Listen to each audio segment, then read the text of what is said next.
Bom dia! Nosso grupo vai apresentar o pesquisador Jerome Brunner e trazer suas principais contribuições para a educação infantil. Vamos começar com a vida e obra de Jerome Brunner. Brunner foi um psicólogo e um professor universitário de Harvard e Oxford que foi crucial para os avanços na educação. Foi um autor que fez pesquisas nas universidades mais famosas dos Estados Unidos e da Europa. Ele nasceu em 1915 na cidade de Nova York e, como ele cresceu em uma família que possuía boas condições financeiras, podemos dizer que ele teve uma infância fácil. Quando ele fez 16 anos, ele entrou na universidade e ele ficou encantado com o discurso de um professor de psicologia. E foi por isso que ele escolheu estudar a psicologia. O seu primeiro trabalho foi sobre o controle hormonal da conduta sexual do rato fêmea. Foi um trabalho que foi publicado em 1939 e que representa sua primeira investigação. Brunner foi um investigador que foi influenciado por vários autores de psicologia do século XX.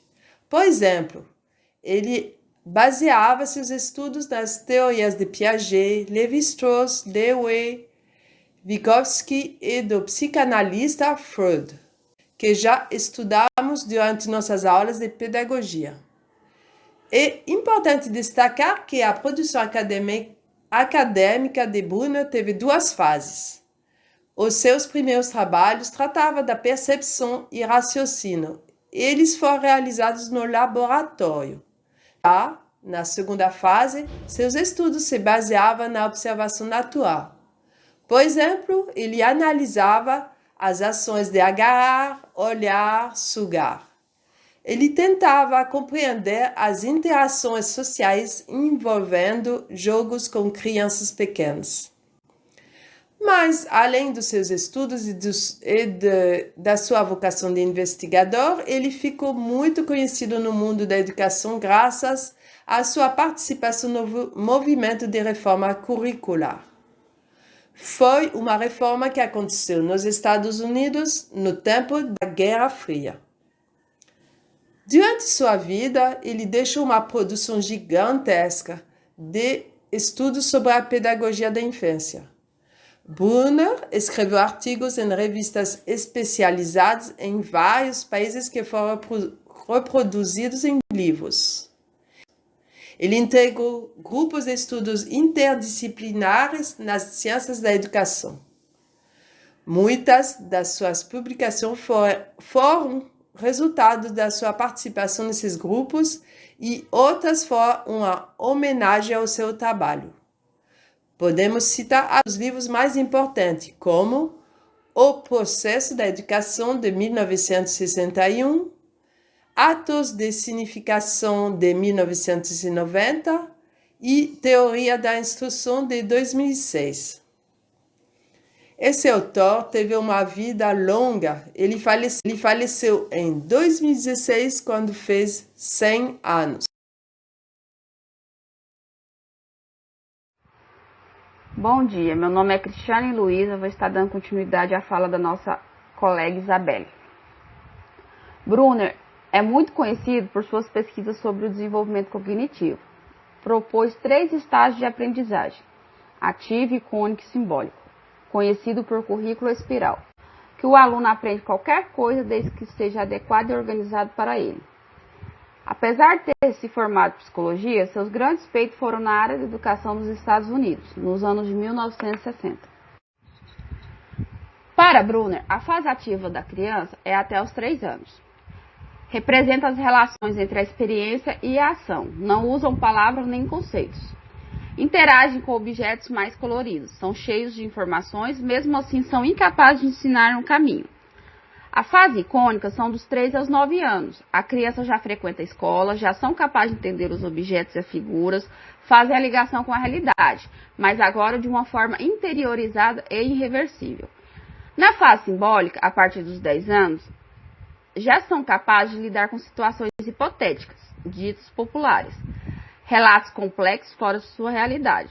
Símbolo como valor monetário, não mais só a figura da nota de dinheiro. Os estágios não são absolutos. Um adulto pode estar no estágio simbólico em uma área, em outra área está no estágio icônico. Olá, bom dia. Meu nome é Cíntia Nascimento e eu vou dar continuidade às contribuições de Brunner no que diz respeito à narrativa. Para compreender o que é narrativa, primeiramente é preciso ter em mente que existem duas maneiras de se criar a realidade: o modo paradigmático e o modo narrativo. O modo paradigmático tem como base na consistência e coerência dos fatos. E de maneira oposta, o modo narrativo, o critério usado para avaliar se uma história é realmente boa é a harmonia entre os acontecimentos e a capacidade de convencimento de sua possibilidade. Um exemplo disso são as fábulas e as novelas. No que se refere à educação infantil, a narrativa está presente na conversação, na relação que se dá nas brincadeiras, e a necessidade de interação oral é natural e começa desde cedo entre a mãe e o bebê e vai sendo aperfeiçoada com o tempo na conversação e no simples hábito de contar e recontar histórias. Esse tipo de saber fazer, típico das relações entre mãe e filho, mostra que a espécie humana utiliza do jogo interativo para desenvolver a linguagem e suas regras.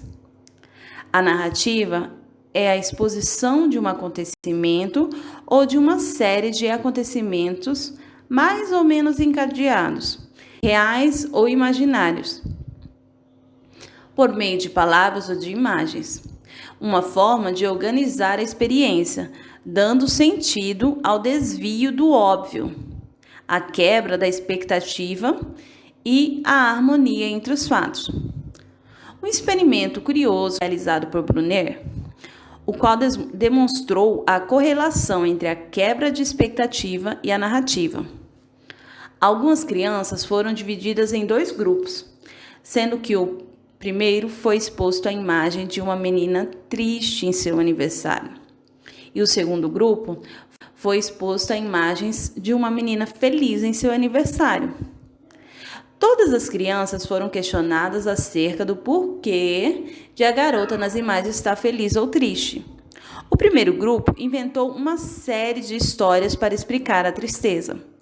Já o segundo grupo, muitas crianças nem sequer entenderam o sentido da pergunta. Afinal, alegria em uma festa infantil não foge do script. Logo, não há o que se explicar. Por isso, o script é pré-condição da narrativa.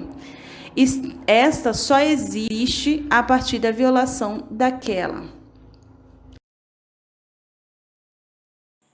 Olá, bom dia. Meu nome é Vanessa e eu estarei dando continuidade à fala das minhas colegas e também finalizando este seminário. Jeremy Brunner é considerado um dos maiores líderes da revolução cognitiva, que fez emergir a psicologia cognitiva em meados de 1960. As ideias de Brunner incentivaram os campos da aprendizagem e da educação.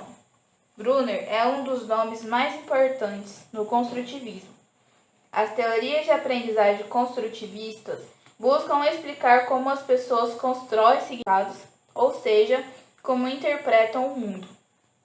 Por isso, os professores construtivistas buscam entender como as crianças raciocinam para só depois serem ensinados.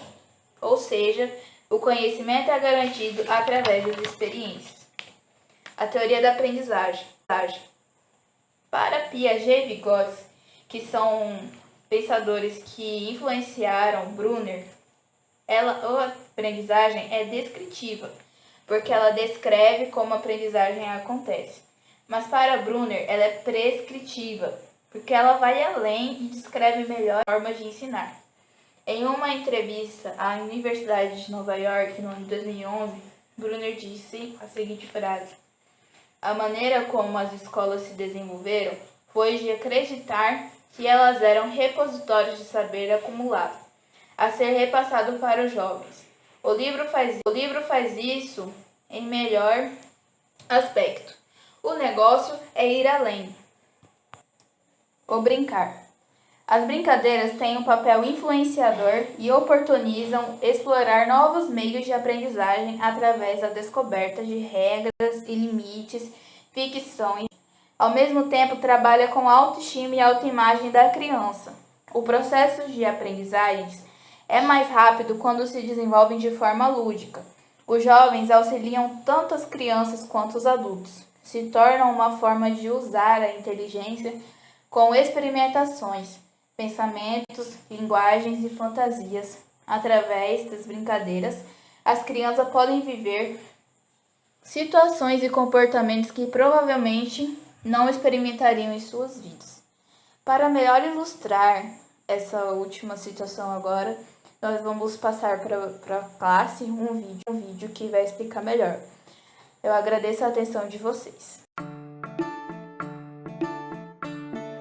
Você sabia que existem muitas coisas que a criança só aprende enquanto brinca? Hoje vamos falar um pouco sobre a importância da brincadeira para o desenvolvimento infantil. Desde pequena, quando a criança corre, pula, roda e se agacha, ela não está apenas se divertindo. A atividade física é essencial para ela ganhar conhecimento sobre o seu próprio corpo e seus limites, dando a ela confiança para lidar com o mundo e com o outro.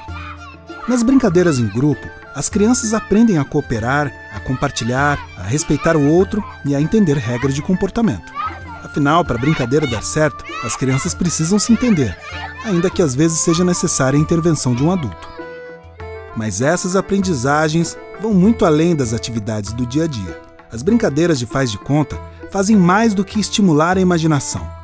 Elas ajudam a criança a se preparar para enfrentar desafios, a superar seus medos, buscar soluções criativas e expressar melhor o que elas sentem e pensam.